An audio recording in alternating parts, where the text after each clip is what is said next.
Hello mga moms and sirs. Ang problema sa phishing ito is, ang nakalagay dito is an operating system wasn't found.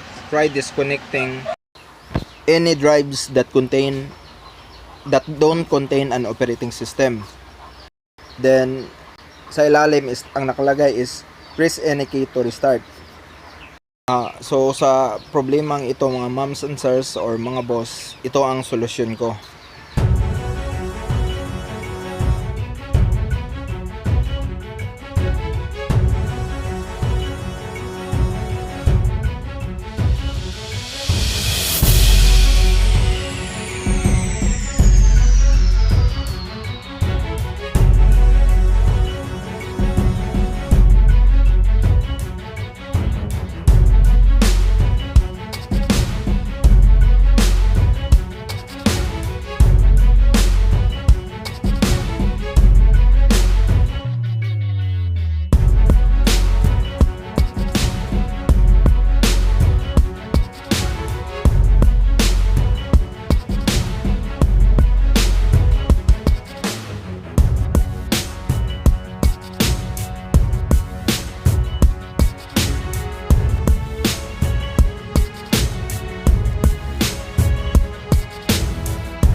Walking alone, the streets are empty.